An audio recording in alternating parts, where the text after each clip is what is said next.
തീരമേഖലയുടെ ഹൃദയമിടിപ്പറിയുന്ന ഒരു മണ്ഡലം. കയ്പമംഗലം നിയോജക മണ്ഡലത്തിൻ്റെ രാഷ്ട്രീയ ഗതിവിഗതികളെക്കുറിച്ച് ചർച്ച ചെയ്യുകയാണ് നമ്മളിവിടെ. സ്വാഗതം. മണ്ഡല രൂപീകരണത്തിനു ശേഷം ഹാട്രിക് വിജയത്തിന്റെ തിളക്കവുമായി ഇടതുപക്ഷവും മണ്ഡലം പിടിച്ചെടുക്കാൻ നാട്ടുകാരനെ രംഗത്തിറക്കി UDFും കടുത്ത പോരാട്ടം കാഴ്ചവെക്കുന്ന മണ്ഡലമാണ് കയ്പമംഗലം. CPIക്ക് വേണ്ടി VS സുനിൽകുമാറും പിന്നീട് ET ടൈസണും വിജയിച്ച മണ്ഡലത്തിൽ ഇക്കുറി CPI മുൻ ജില്ലാ സെക്രട്ടറിയും സംസ്ഥാന സെക്രട്ടേറിയറ്റ് അംഗവുമായ KK വത്സരാജാണ് രംഗത്ത്. കഴിഞ്ഞ വർഷം യുവനേതാവായിരുന്ന ശോഭാ സുബിനെയാണ് UDF മത്സരിപ്പിച്ചതെങ്കിൽ ഇക്കുറി TM നാസറാണ് അംഗം കുറിച്ചത്. ഇടതു വലതു സ്ഥാനാർത്ഥികൾ സംഘടനാ രംഗത്തെ കരുത്തരാണ്. ശോഭാ സുബിൻ കടുത്ത മത്സരം കാഴ്ചവെച്ച മണ്ഡലത്തിൽ ഇക്കുറി ഇഞ്ചോടിഞ്ച് മത്സരമാണ്. 2016 ഭൂരിപക്ഷം 33,440 2021 ഇത് 22,698 കുറയ്ക്കാൻ കഴിഞ്ഞതാണ് UDF പ്രതീക്ഷ. കേരള ചരിത്രത്തിൽ ആദ്യമായി NDA സ്ഥാനാർത്ഥിയായ സുരേഷ് ഗോപി ജയിച്ചു കയറിയപ്പോൾ ജില്ലാ കൺവീനറായിരുന്ന അതുല്യ ഘോഷാണ് BDJSനായി കളത്തിൽ.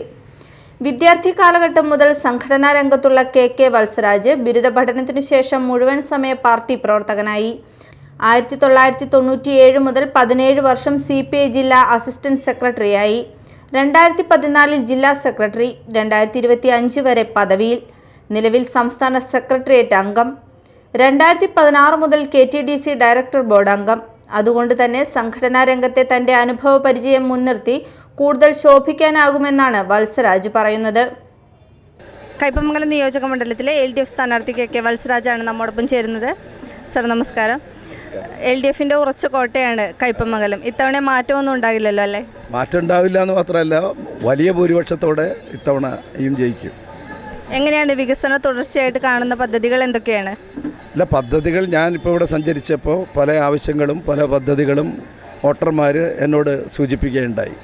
അത് തീർച്ചയായും അവരുമായിട്ട് കൂടിയാലോചിച്ച് അതിൻ്റെ ഒരു പ്രയോറിറ്റിയൊക്കെ നിശ്ചയിച്ചിട്ട് വേണം മറ്റു കാര്യങ്ങളിലേക്ക് കിടക്കാൻ. അങ്ങയുടെ കന്നി അംഗമാണ്. അപ്പോൾ എങ്ങനെയാണ് അങ്ങ് വിചാരിക്കുന്ന പദ്ധതികൾ എന്തൊക്കെയാണ് ഈ നിയോജക മണ്ഡലത്തിൽ? അല്ല, ഞാൻ പറഞ്ഞല്ലോ, ഈ നിയോജക മണ്ഡലവുമായി ബന്ധപ്പെട്ട വികസന കാര്യങ്ങൾ ഇവിടുത്തെ നാട്ടുകാരുമായി ആലോചിച്ചാണ് തീരുമാനിക്കാൻ പറ്റുക. എൻ്റെ കന്നി അംഗമാണ് എന്നുള്ളത് ശരിയാണ്. പക്ഷേ ഞാൻ ഒരുപാട് സ്ഥാനാർത്ഥികളെ നിർത്തുകയും മത്സരിപ്പിക്കുകയും ജയിപ്പിക്കുകയും ഒക്കെ ചെയ്ത സംഘടനാ പാഠവും എനിക്കുണ്ട്. അപ്പോൾ അതുകൊണ്ട് ഈ രംഗത്തും എനിക്ക് നന്നായി മുന്നോട്ട് പോകാൻ കഴിയുന്നത് തന്നെയാണ് എൻ്റെ വിശ്വാസം. ഒരു മൂന്നാം പിണറായി സർക്കാരിന് സാധ്യത കാണുന്നുണ്ടോ കേരളത്തിൽ? തീർച്ചയായും മൂന്നാമതും LDF ഗവൺമെൻറ് തന്നെ അധികാരത്തിൽ വരും. വളരെ നന്ദി ഞങ്ങൾക്ക് വേണ്ടി സമയം ചിലവഴിച്ചതിന്. Thank you. എല്ലാവിധ വിജയാശംസകളും നേരുന്നു. UDF സ്ഥാനാർത്ഥി TM നാസർ വിദ്യാർത്ഥി കാലം മുതൽ സംഘടനാ പ്രവർത്തകനാണ്. യൂത്ത് കോൺഗ്രസിന്റെയും പദവികൾ വഹിച്ച നാസർ കൊടുങ്ങല്ലൂർ നഗരസഭാ കൗൺസിലറായിരുന്നു. നിലവിൽ DCC ജനറൽ സെക്രട്ടറി, കാർഷിക വികസന ബാങ്ക് പ്രസിഡന്റ്, സംസ്ഥാന സഹകരണ കാർഷിക ഗ്രാമവികസന ബാങ്ക് ഡയറക്ടർ, കൊടുങ്ങല്ലൂർ മൾട്ടിപർപ്പസ് സഹകരണ സൊസൈറ്റി പ്രസിഡന്റ് പദവികൾ വഹിക്കുന്നുണ്ട്. ഇടതുപക്ഷം തീരമേഖലയെ വികസന മുരടിപ്പിലേക്ക് തള്ളിവിട്ടെന്നും രൂക്ഷമായ കുടിവെള്ളക്ഷാമം പരിഹരിക്കാൻ നടപടി ഉണ്ടായില്ലെന്നും TM നാസർ വിമർശിക്കുന്നു.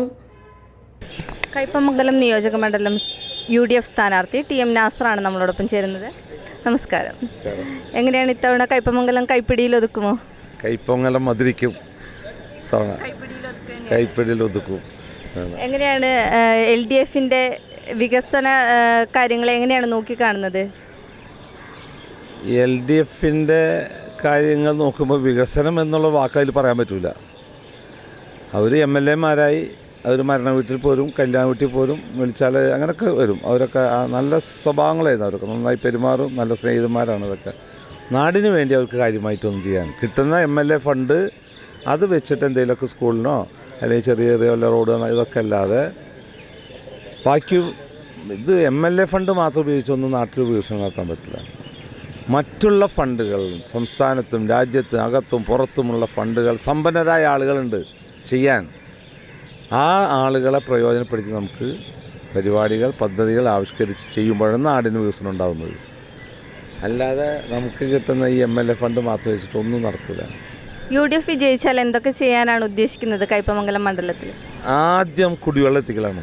മാസത്തിലൊരിക്കൽ നിങ്ങൾക്ക് ആലോചിക്കാൻ പറ്റും, മാസത്തിലൊരിക്കൽ കുടിവെള്ളം വന്നാൽ ഇതെന്താണ്?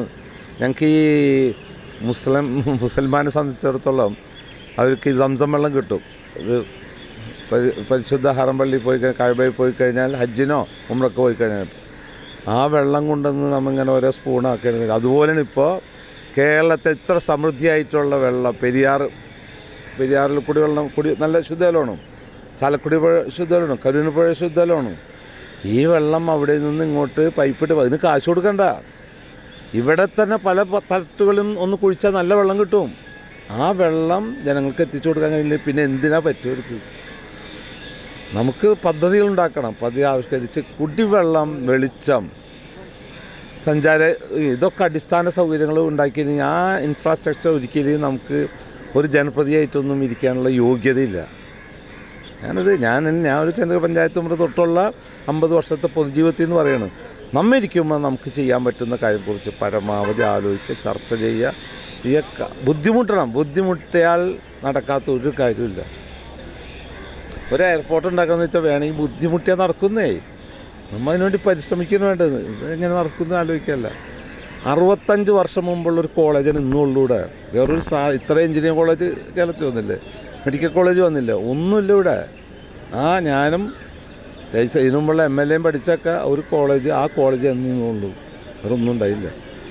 കേരളത്തിൽ പൊതുവെ ഒരു LDFനെതിരെ ഭരണവിരുദ്ധ വികാരമുണ്ടെന്ന് പറയപ്പെടുന്നു. അതിനെങ്ങനെയാണ് നോക്കിക്കാണുന്നത്? തീർച്ചയായും ഞങ്ങൾ ഇതുവരെ കാണാത്ത ഒരു തരംഗം തന്നെയാണ്. എവിടെ കാണുമ്പോഴും ഇതിനുണ്ട്. ഇപ്പോൾ ഒരു സ്വീകരണ യോഗ ഒരു പോയിൻ്റാണ്. ഇന്നുള്ള സിറാജ് മാഷൊക്കെ 32 സ്ഥലത്ത് ഒരുക്കിയിട്ടുണ്ട്. അതിലൊരു സ്ഥലമാണ് പരിയാശ്ശേരി പള്ളി പരിസരം. ഇവിടെ ഇത്രയും ആളുകൾ കൂടി നിൽക്കുന്നുണ്ടില്ലേ. അവർക്ക് എന്തോ ഈ ഗവൺമെൻറ് ജനങ്ങളെ വഞ്ചിക്കുകയായിരുന്നുള്ള ഒരു അഭിപ്രായം ഇപ്പോഴല്ല, ഒരു 2.5 കൊല്ലം മുമ്പ് തുടങ്ങി. അങ്ങനെയാണ് ഉപതെരഞ്ഞെടുപ്പുകൾ ജയിച്ചത്, പാർലമെൻറ്റിൽ ജയിച്ചത്, തദ്ദേശ സ്വയംഭരണ സ്ഥാപനങ്ങളിൽ ജയിച്ചത്. ആ തരംഗം ഇപ്പോഴും നിയമസഭ തെരഞ്ഞെടുപ്പ്. പ്രതിപക്ഷ നേതാവ് VD സതീശൻ 100% 100-ലധികം സീറ്റുകൾ ഈ തെരഞ്ഞെടുപ്പുണ്ടാവും. അതിലൊന്ന് കൈപ്പൊങ്ങലാവും. എന്തായാലും എല്ലാവിധ വിജയാശംസകളും നേരുന്നു. തിരക്കുള്ള സമയം ഞങ്ങൾക്ക് മാറ്റിവെച്ചതിന് ഒരുപാട് നന്ദി. 10 വർഷത്തെ പ്രവാസത്തിനു ശേഷം നാട്ടിലെത്തി ഹോട്ടൽ വ്യവസായത്തിനൊപ്പം രാഷ്ട്രീയത്തിലും സജീവമായ വ്യക്തിയാണ് അതുല്യ ഘോഷ്. SNDP നാട്ടിക യൂണിയൻ പ്രഥമ സെക്രട്ടറി. നിലവിൽ BDJS സിറ്റി ജില്ലാ പ്രസിഡന്റും NDA സിറ്റി ജില്ലാ കൺവീനറുമാണ്. നാട്ടിക കാർഷികേതര വികസന സഹകരണ സംഘം പ്രസിഡന്റാണ്. കേന്ദ്ര പദ്ധതികൾ ആവിഷ്കരിക്കുന്നതിൽ സർക്കാർ പരാജയപ്പെട്ടെന്നാണ് അതുല്യ ഘോഷ് ചൂണ്ടിക്കാട്ടുന്നത്. കയ്പമംഗലത്ത് മാറ്റമുണ്ടാവുമെന്നുള്ള പ്രതീക്ഷയും അദ്ദേഹം പങ്കുവയ്ക്കുന്നു. കയ്പമംഗലം നിയോജക മണ്ഡലം NDA സ്ഥാനാർത്ഥി അതുല്യ ഘോഷാണ് നമ്മളോടൊപ്പം ചേരുന്നത്. നമസ്കാരം സർ. നമസ്കാരം. എവിടെ വരെ എത്തി പ്രചാരണം ലേറ്റായിട്ടാണ് വന്നത്. പക്ഷേ എങ്കിലും ഞാൻ ഇങ്ങനെ കവർ ചെയ്തുകൊണ്ടിരിക്കുകയാണ് മറ്റു 2 സ്ഥാനാർത്ഥിയേക്കാളും. വളരെയധികം ഇനി കുറച്ച് ദിവസമല്ലേ ഉള്ളൂ.